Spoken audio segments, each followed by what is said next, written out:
Hola, buen día. Se cumplen 100 años de la radiofonía argentina. Mirábamos de chicos.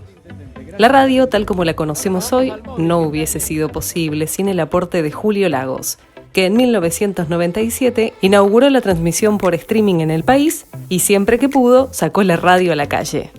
Periodista y locutor, Julio Lagos le habla siempre a los oyentes, que ayer y hoy son parte de la transmisión. Con ustedes, Julio Lagos. Tengo el placer de saludar a Julio Lagos. ¿Qué tal, Julio? ¿Cómo estás? Hola, muy buenas, muy buenas. Quiero aclarar que yo no estaba, o sea, Susini no me dio a mí los auriculares, ¿eh? Yo llegué un poquito después, pero vivo como propio esto porque Susini es un personaje extraordinario. Susini fue distinto desde chiquitito. ¿Sabes qué? Terminó la escuela secundaria casi a la edad a la que se entra a la escuela secundaria. Después se recibió muy jovencito de médico.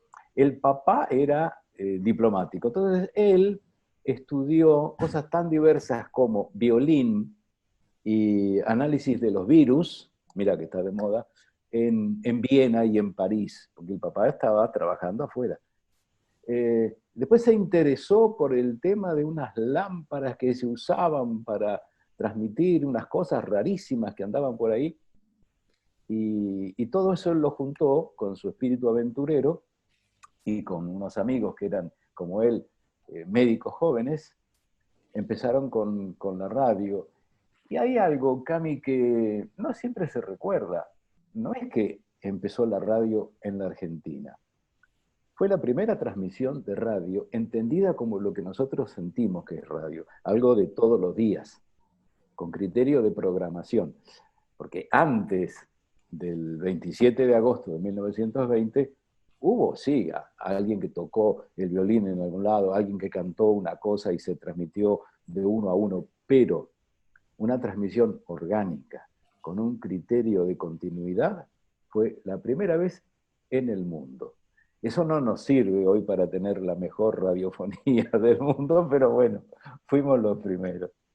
Y ya que estás hablando de eso, ¿qué significa para la Argentina haber logrado eso hace 100 años y que todavía hoy, un poco trunco, siga funcionando como la recordamos? A mí me parece que nosotros tenemos que tomar como propio todo lo que nos pertenece, con gratitud y con la ilusión de, dentro de lo posible, adecuarlo a la realidad. Hubo un señor extraordinario de apellido Valle en la historia del cine en la Argentina. Fue un pionero, dicen que fue el que inventó los primeros noticieros del cine. Bueno, hay que merecerlo. Ahora, hacerlo hoy significa empatarle, por lo menos empatarle, no desmerecerlo. Está en cada uno de nosotros. A mí lo que me gusta es, Cami, sentirme parte de esa historia. No la tomo como algo ajeno. A mí me parece extraordinario lo que se hizo en la noche del Teatro Coliseo, lo que se hizo en la década del 30, la radio de los 40, la radio de los 50, que fue muy buena. Todo eso hoy es distinto, hoy es esto. Porque yo me atrevo a decir que hay que olvidarse de la palabra. Lo semántico nos traiciona y nos frena muchas veces, ¿no? Radio, puedo decir radio, no, pero si la estoy viendo a la locutora ahora. ¿Y? Pero la esencia es la misma, porque es una conversación que trata de llegar al otro y que se divulga para muchos. Y bueno, y eso no es la radio. Ahora la radio tiene esto. Una cosa es el procedimiento, pero yo creo que por más que sean atractivos y seductores, los elementos físicos, las herramientas, no deben reemplazar el sentido. Antes, para operarte de apendicitis, el cirujano te miraba la panza. Ahora mira un monitor que tiene al costado y te opera igual, mejor quizás. Entonces, sigue siendo cirugía, pero con otros procedimientos. Sin duda sos parte de la historia de la radio porque encabezaste la primera transmisión por internet. ¿Te acordás cómo fue ese primer streaming en la historia de la radiofonía? Eso fue el martes 13 de mayo de 1997. Primera transmisión de radio por internet en la Argentina. entendiendo por primera transmisión de radio, una transmisión que a partir de ahí no paró nunca. O sea, no fue una prueba a ver qué pasaba. Yo estaba en Aspen, hacía el programa de la mañana y la vuelta. Y el programa de la mañana ya empezó a salir por internet. O sea, el broadcasting lo configuramos también como streaming. Martes 13 de mayo de 1997. Ahora en SoundCloud, está por todos lados, está la grabación, ¿no? Que yo digo, hola, buen día, las 6:30 de la mañana, por primera vez, bueno, ese tipo de cosas. Y cada vez que lo escucho me emociono. La verdad, en el momento no me parece que estaba tan emocionado, estaba entusiasmado. Porque además yo no soy un nerd, todo lo contrario. No, lo que pasa es que yo aprendí dónde hay que apretar y bueno, sigo. El sistema te lleva. Pero yo no tenía la menor idea de lo que era Internet y había una empresa que se llamaba Startel, que era la fusión de Telefónica y Telecom. Y ahí había unos muchachos muy simpáticos y trabajadores, Eduardo Torres, Carlitos Mazalán, y entre otros, y ellos tenían la misión de explicarle a los consumidores qué era Internet. Y yo, por supuesto, no tenía la menor idea. Un día hacen una reunión, invitan a un montón de periodistas, y yo, que tenía sueño, porque me levantaba siempre muy temprano, 3:30 de la mañana, para saludar a las 6:30, no fui, con un guarango. Y ellos, en lugar de ofenderse, me invitaron para otra reunión, a las 2 semanas. Y ya quedaba muy mal, ¿no? Y entonces, con mucho sueño fui. Hola, ¿qué tal? Ahí en la calle San Martín, me parece. Y había una pantallita perlada como cuando proyectabas Super 8 o mostrabas diapositivas. Son todas cosas antiguas que vos no sabés qué son. Pero hubo de eso. Y entonces pensé, estos pibes van a dar cine acá, que había unas masitas secas, café, hola, ¿qué tal? Y estaban ellos, después supe, esperando que entrara la señal, que siempre era dificultosa, mucho más en el centro de la ciudad de Buenos Aires en esa época, y además porque era una cosa que se llamaba dial-up, que era por conexión telefónica y bajaba despacito la imagen, se iban formando las franjas horizontales. Tardaba, primer café, otro café, charlita, qué sé yo, yo ya me iba a ir. Y de repente se encendió una cosa ahí y apareció la Casa Blanca. Y dije, oye, me van a dar un documental, pensé. Y apareció Clinton, Hillary, los chicos que eran chiquitos. Era un plomo atómico eso. Y yo digo, bueno, ya que he cumplido, ahora ya está, qué lindo. Y de repente apareció el gato de Clinton. Y cuando yo ya pensaba que era demasiado ver también al gato, escuché miau. Dije, oye, ahí me desperté, le digo, muchachos, esto, internet, ¿no? Tiene sonido. Sí. Le dije, oye, entonces esto yo lo podría usar en la radio. A partir de ahí, agarré velocidad, a las piñas hice un curso ultra rápido y bueno, primera computadora, yo ni siquiera tenía computadora. Y así llegamos al martes 13 de mayo de 1997 y a partir de ahí la radio por internet. Lo cual fue extraordinario porque en ese momento, como en tantos otros, la Argentina exportaba oyentes. Se calculaba que había casi 1 millón de personas, 1 millón de argentinos fuera de Argentina. Y como casi siempre pasa acá a mí, eran gente jóvenes, como vos, año más, año menos. Es decir, gente con la cabeza más abierta, habituada a las novedades tecnológicas y que vivía en lugares de mayor desarrollo, o sea, donde había más ancho de banda. Con lo cual resultaba fácil que hicieran clic y escucharan. Entonces empezó a darse un fenómeno extraordinario que era incomprensible para mucha gente. Para mi productora periodística, para la productora comercial, para el ambiente, para los entrevistados, porque yo le hacía un reportaje al ministro de Educación. Veía en el chat simultáneo, teníamos chat simultáneo, y Juan Carlos desde Milán estaba escuchando en la media mañana o el mediodía de Europa. Y entonces Juan Carlos de Milán decía, preguntale qué va a pasar con el presupuesto. Entonces yo le decía, ministro, Juan Carlos desde Milán pregunta qué va a pasar con el presupuesto. Y el ministro a lo mejor pensaba que yo lo estaba macaneando. Era todo verdura, eso que si no podía, ¿cómo Juan Carlos de Milán? Era así. Bueno, esto que hoy es obvio y elemental, era difícil de que fuera aceptado. Bueno, y de a poco, y a los 2 años pusimos una webcam en el estudio. Y ahí también hubo lío porque normalmente hay gente que inspecciona, ¿viste? Los inspectores de zócalos. Vos haces un edificio modesto, 8 pisos o 18 pisos. Entonces viene uno y entonces revisa el zócalo a ver si tiene una marquita.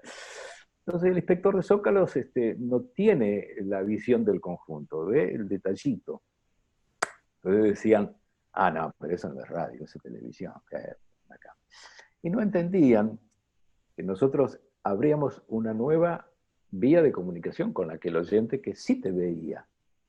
Entonces, lo que pasa es que tenés que trabajar más, tenés que multiplicarte. Entonces, hacíamos el programa, pero además por ahí escribía una ficha y la mostraba a la cámara, que era un mensaje para los que estaban viendo. O si en la tanda había avisos de un reloj, entonces yo le decía al vendedor publicitario, mirá, andá y decirle que te compre segundos en la tanda, pero vos decirle que le das una bonificación, o sea, una yapa, un agregado. La bonificación es que Julio en un momento dado muestra el reloj. No dice nada, decide, sí, la temperatura en Buenos Aires es 18 grados. ¿Qué hora es? Las 11:18. Esa es la bonificación. Bueno, es decir que no era que se ponía la cámara y nada más, no, se trabajaba un poco más, que es lo que hay que seguir haciendo. Ahora cada vez más. Con estos recursos de la videollamada, cada vez tenemos que trabajar más, porque no es ocioso el detalle, por ejemplo, del fondo. Claro que no. Y entonces a lo mejor se nos ocurre algo para agregarle a la conversación. Por ejemplo, yo sé que acá no tengo que ponerme el tapaboca, el barbijo, pero si salgo a la calle, y de paso estoy haciendo un comentario que se vincula con la actualidad. Bien, esto es movilizante cada vez más. ¿Y cuál es tu postura en relación a los cambios que está atravesando ahora la radio? Vos mencionaste las videollamadas, ¿estás de acuerdo? ¿Qué te parece? Extraordinario, extraordinario. Pero Cami, esto no es que no existía. Ahora es indispensable hacerlo. Pero realmente vos sabés que esto lo veníamos haciendo desde antes. Nosotros recibíamos mensajes de los oyentes, primero, por carta. Yo hacía un programa que se llamaba El programa es usted, que empezó en Radio Continental en 1975. Estaba tibia la tierra, se veía la cola del último lictodonte que se iba por la esquina. Después pasamos a Radio Belgrano, 76, 77, 78. El programa es usted. Era una obvia referencia al protagonismo del que escuchaba. ¿Y cómo participaba? Por carta, Cami.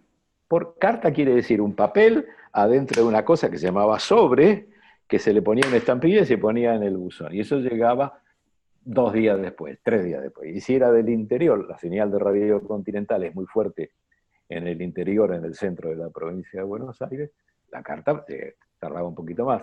Es decir, que había un delay bastante pronunciado. Después, claro, se fue imponiendo el llamado telefónico, convencional. Y entonces por ahí aparecía Camila, que anotaba con su buena letra y mejor ortografía, gracias a Dios, un papelito. Entonces yo leía en el micro, agarraba el papelito y leía. Y el problema era cuando llamaba a René, que yo no sabía si era un varón o una mujer, y más de una vez le tuve que preguntar a Camila. Pero bueno, papelito, llamado telefónico. Y después un día apareció WhatsApp. Entonces ya la cosa mejoraba. Entonces, eh, los compañeros, compañera locutora, recibía en un otro celular los mensajes de WhatsApp. Y un día apareció la videollamada en WhatsApp. Entonces, a mi queridísima Leticia Funes, la enloquecía yo, decía, Leti, originá la recepción de la videollamada y dame eso. Entonces, como yo tenía la camarita, además, en el estudio, yo tenía en el teléfono la imagen del oyente. Y para que todo el mundo creyera que era cierto, hacía así y mostraba la imagen del oyente y hablábamos. Bueno, todo este lío ya existía. ¿Cuánto hace que estabas acá? ¿6 años? ¿Más? No sé. Bueno, lo que pasa es que estaba, digamos, a disposición de todo el mundo, pero lo usaban los entendidos nada más. Ahora, yo creo que de este género de videollamadas yo tenía la lista. Son 15 o 16 que yo tengo anotados, con algunos detalles que se refieren sobre todo a la gratuidad o a la cantidad de minutos o a la cantidad de concurrentes, pero el sistema es el mismo. Bien, va a quedar para siempre y va a seguir siendo radio, porque además, creo que alguna vez te lo dije, porque siempre repito las mismas cosas. Digamos, el cine de hoy, pre-Hantavirus, ¿no? Sonido envolvente, pantalla grandota, 3 dimensiones, pochoclo. ¿Qué tiene que ver con la pantallita chiquita, blanco y negro, cine mudo? Pero comunica, lo mismo. En el avión no te ponen la pantalla grandota, pero lo ves en la espalda de la butaca del de adelante. Y no es cine.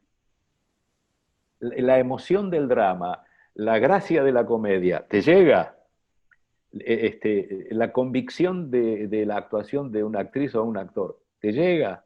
La imaginación del director por el corte y la secuencia, ¿te llega? Entonces es cine. ¿Qué importa la manera? Yo digo, vos pensá, es tanto que se habla de los diarios, diario de papel, diario digital, diario. Diario en el diccionario quiere decir una vez por día. Eso es un diario. No existe más, la noticia es, acaba ahora, en este momento.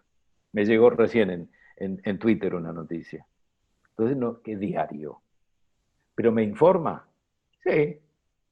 En un diario de papel, una nota larga, ¿no se parece más a un libro que a lo que normalmente pensábamos que era un diario? Entonces, hay que dejar la discusión del detalle. Y me parece que lo que importa es la esencia. En todas las respuestas que diste mencionaste al oyente. ¿Cuál es tu relación con el oyente y por qué está tan presente en todos tus programas? Y si no hubiera uno que me escucha, yo estoy loco. Hablo solo. Estoy loco igual, ¿no? Pero a mí de chiquito me gustó hacer payasadas. Imitar a Alberto Castillo, a Pepe Iglesias el Zorro. Iba a hacer los mandados. En mi casa, yo era el chico de los mandados, pero no por una imposición que me hacía mal. No, yo quería, porque me gustaba salir. Tardaba, Cami iba a comprar medio kilo de pan a la avenida y tardaba 3/4 de hora más, porque hablaba, me quedaba, saludaba a la vecina, hablaba en la panadería. Era charlatán y me gustaba escuchar. Este intercambio lo he traído, convertido en una profesión, y si no está el vecino, yo vivo solo como el de la isla. El otro no solamente es el destinatario, es el generador de lo que a mí me realimenta. Es permanente. Probablemente yo conserve, por la obligación que me brinda mi formación, yo conserve la responsabilidad, digamos, del marco, pero nada más, nada más. Si no está el otro, no hay radio. Y por último, volviendo al tema de la radio, de los 100 años, quería preguntarte por algo muy particular porque lo vi también, que vos haces de la radio un arte. No es que te mandás solo como si fueses a comprar pan a hacer una entrevista. Vos preparás el programa, buscás la cortina. ¿Cómo haces para que sea o para lograr el arte de la radio? Anda por ahí una frase que se le adjudica a Voltaire, yo creo que jamás lo dijo Voltaire, ¿no? Pero no importa, queda bien. Que la suerte es la combinación de la oportunidad y la preparación. Y yo me acuerdo una cosa que me decía Antonio Carrizo, siempre recurro al maestro, por una cosa o por otra, siempre hay algo que sirve de las tantas cosas que me dijo Antonio. Él era un muchacho que leía, y cuando los locutores antes hacían lo que se llamaba el kiosco, entonces vos, Cami, tenías un aviso de Geniol a las 5 de la tarde, y a las 7:30 tenías otro, entonces esas 2 horas y media, ¿qué hacías? Entonces, él iba al bar de la esquina y leía. Los otros que no leían, lo cargaban. Siempre leyendo. Claro, no había Google en aquella época.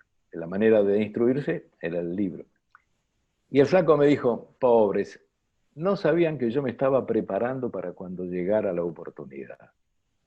Leer, leer, leer, o googlear, o buscar, no sé cómo. Porque cuando llega el momento, a lo mejor estás en condiciones de desechar todo lo que habías preparado y cambiarlo. Eso, más que una vanidad intelectual, es respeto por el oyente. Y sobre todo, cuando haces una entrevista, respeto por el entrevistado. Última, ahora sí, el próximo 27 de agosto, ¿qué nombres se te van a venir a la cabeza de los que ya no están o de los que ahora están al aire en las radios argentinas? El primero de todos, sin duda, Susini, porque fue un superhombre. Susini en Estados Unidos sería una comedia musical. La vida de ese tipo hizo todo, Cami, porque empezaron con la radio, le fue muy bien. Entonces la vendieron y fundaron una compañía que hoy llamaríamos no sé, de WhatsApp, de mensajes, de telégrafo, que se la vendieron a AT&T. Y con esa plata después hicieron un estudio de cine que produjo las grandes películas de la Argentina. Pero él siguió su vida. Después estuvo en el 51 en el lanzamiento de la televisión argentina. Siempre se habla de don Jaime Yankelevich, pero estaba Susini. Por razones políticas se pelearon y lo mandó al diablo Susini a Yankelevich. Pero después además había estado en el primer festival de cine en Mar del Plata, en la Argentina, en el 48. Ganó un premio internacional en Cannes con una película argentina. Cuando estuvo a cargo del Festival de la Vendimia, la fiesta de la Vendimia, fue el que puso las pantallas gigantes. Fundó la cooperativa telefónica de Pinamar. Fue buscador de minerales y de petróleo. No, hizo de todo. Un fenómeno, un fenómeno. En él como estímulo sobre todo. Muchas gracias, Julio. Un placer.